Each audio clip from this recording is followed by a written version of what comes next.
When it comes to drill bits, I'm in a complete mess. You see, I have them everywhere. I have them here, here, in here, here, oh, lots in here, but not anymore because I now have my lovely drill bit cabinet with plenty of room for expansion.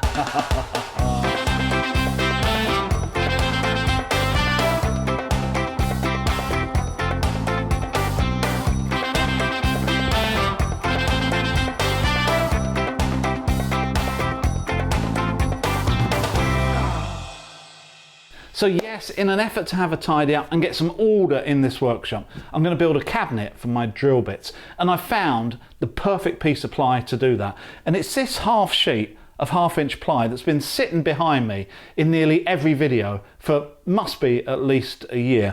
I've done some plans, I've spent minutes doing this, but you don't need to because it's very, very straightforward. I'm going to build a box 450 by 600 by 100 mil deep, and I'm going to build 2 of them. So no need for plans, let's just get on with it. Come on you, hide in here for at least a year, trying to keep out of the way, but it's time for you to be used for something.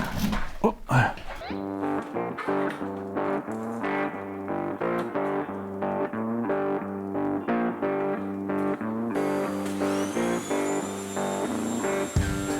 I'm glad I'm only dealing with half a sheet of ply for this project because it is a lot easier to manoeuvre around the workshop and to get through the table saw, especially as things are a little bit tight in here at the moment.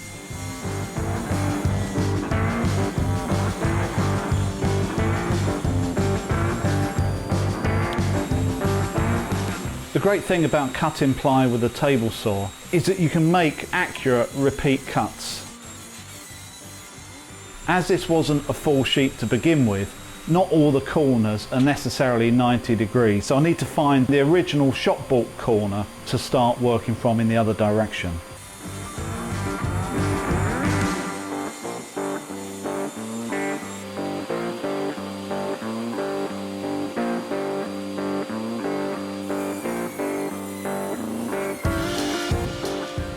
With the ply broken down, I can turn to my miter saw to cut the 100mm wide strips for the right length for the sides, top and bottom.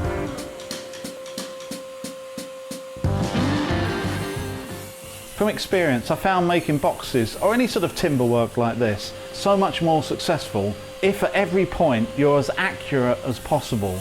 So even when I'm cutting on the miter saw, with a little bit of practice and effort, you should be able to cut to within tenths of millimeters. And if you do that, you'll find everything goes together so much easier.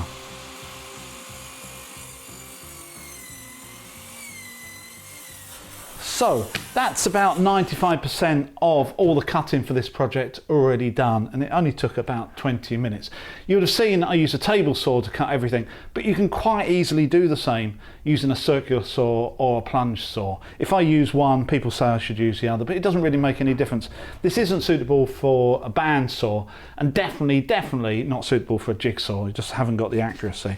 So I've ended up with 4 tops and bottoms, 2 for each box, and 4 sides, 2 for each box. And these are my backs of the boxes as well. And what I'm going to use is a French cleat system to able to spread out my drill bits wherever I want them. So I need to cut some French cleats, most of which will go on the front here, but some of which also will hold my drill bits and just lock in to wherever I want to put them. Why are they called French cleats? Are they really French? They don't smell very French. Let's just call them cleats. So I need to cut quite a few meters of cleats. Now, I've just been thinking about how I'm going to do that on the table saw. Obviously, I'll angle the blade to 45 degrees, but what I don't want to do is to cut this edge and then have to put the blade back to 90 degrees to cut this edge. So I think the quicker way of doing it is to angle the blade to 45 degrees, cut this, flip the piece over, put it against the fence, and then cut this edge, and then flip the piece over again, and then cut it again. So I end up with lots of bits of this. Once I've got enough of this, then I can put the blade back to 90 degrees and cut this in half essentially. So I end up with lots of these, and I think that's going to be quicker. For these cleats, I don't need to be too accurate, so I'm just using the guide on the saw to angle the blade to 45 degrees.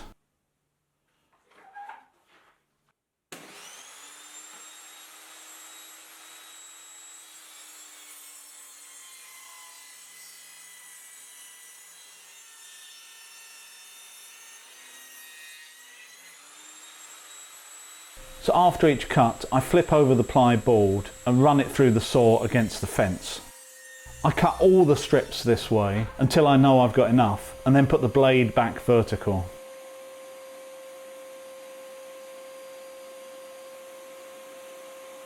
I'm not actually cutting these in half. They're 65mm wide and I'm cutting them down to 30mm strips, so they all end up exactly the same width.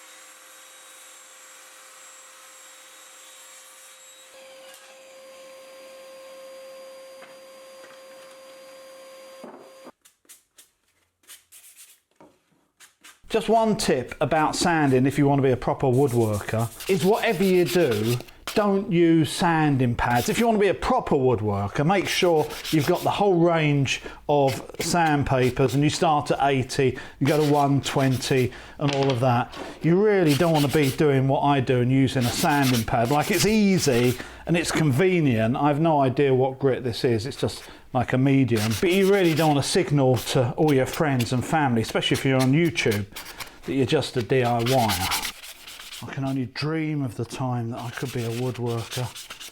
Oh, imagine all that sandpaper.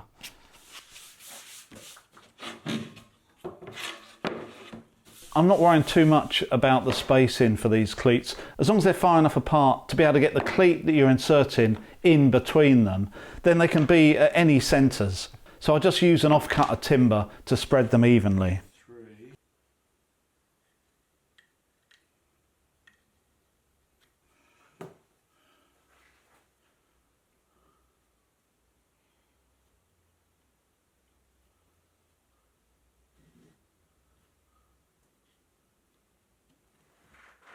I'm so glad I've got a good working nail gun again, because for jobs in the workshop, it makes putting things together so quick and easy, especially if you're using my favourite, which is 1/2 inch ply.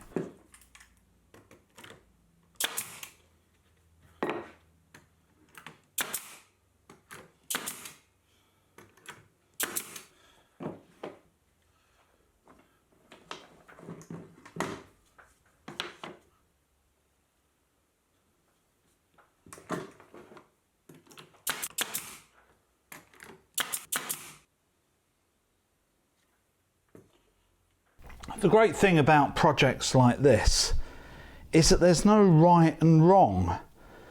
You may want a cabinet twice this size, or smaller, or with a glass door on the front, or 101 other permutations. So it's not like you have to build what I'm building, and you may want it to do other things as well, but it's great being able to see what other people and how other people work, because that means you learn.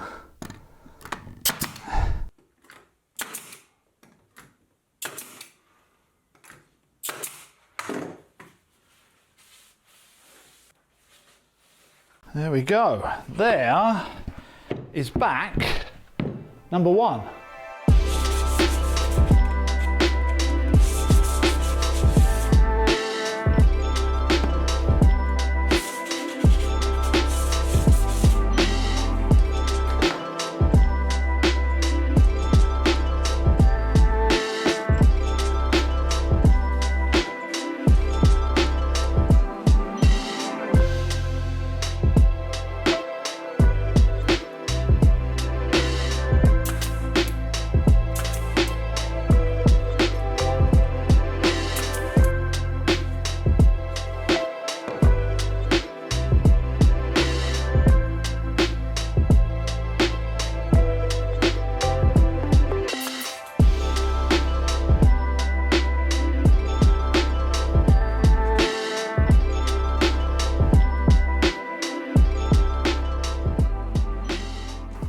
Recently, when I was making a box very similar to this on a video, I did get some comments saying you didn't use a square very much, if at all, not like Peter Millard.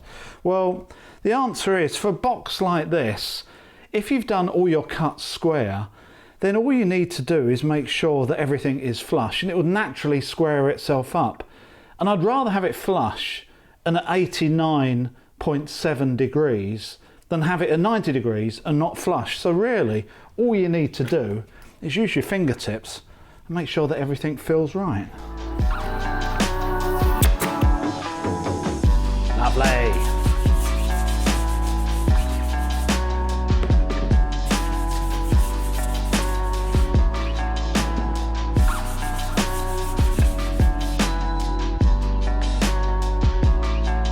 I assemble the second box in exactly the same way as the first, and it's amazing, the second one of whatever you do is always easier and quicker.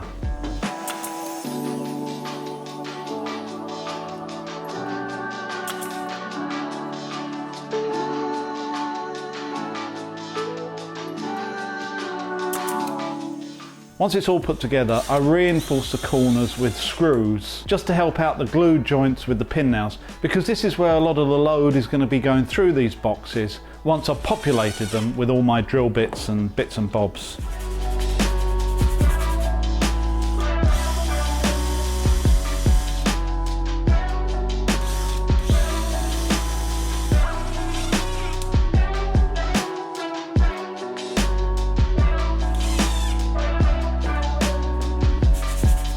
It's really nice coming to the end and being able to sand them so they've got a really nice finish. And the last thing you want to do at this point is drop them on the floor.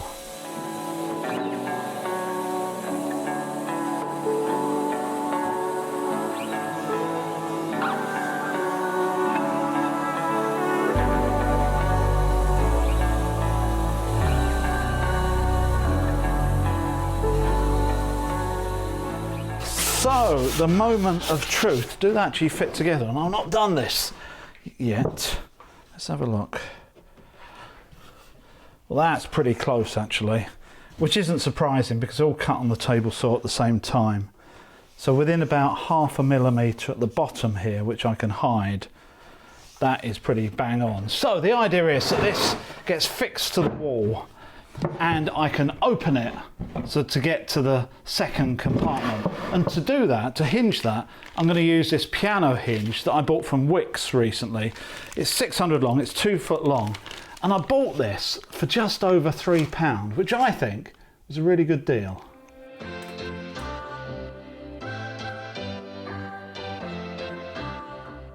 These hinges are very easy to line up and put on, and the quality of it is fairly good, but the quality of the screws let it down. Probably 1/3 of them just turned on me and I ended up throwing them away.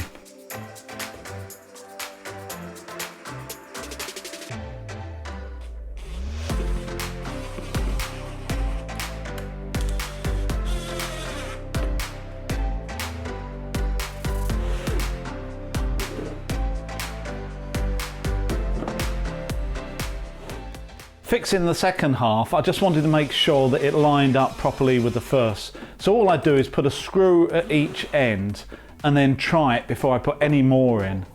Oh, lovely!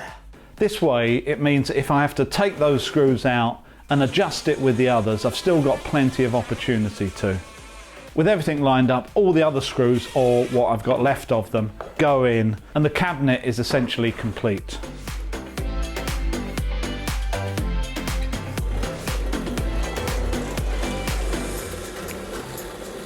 To kick off my storage, I make a few holders for various different types of drill bits out of scrap timber and ply. And I also find a spare oak dowel, which is a perfect diameter to use to store my grinding discs.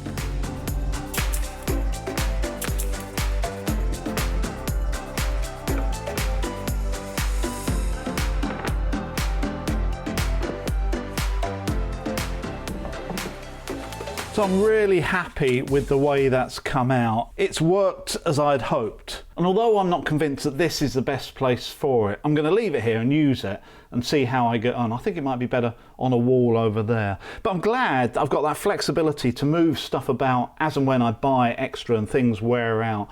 It can take a lot more than this. I've just spent 20 minutes making these things just to show you the sort of thing I'm going to do. And obviously put the discs in here, but I've got plenty of room there. But at the same time, I've got plenty of things to store. So I think that's going to be fairly full over the next couple of weeks. I hope you've enjoyed this video. I will see you next time.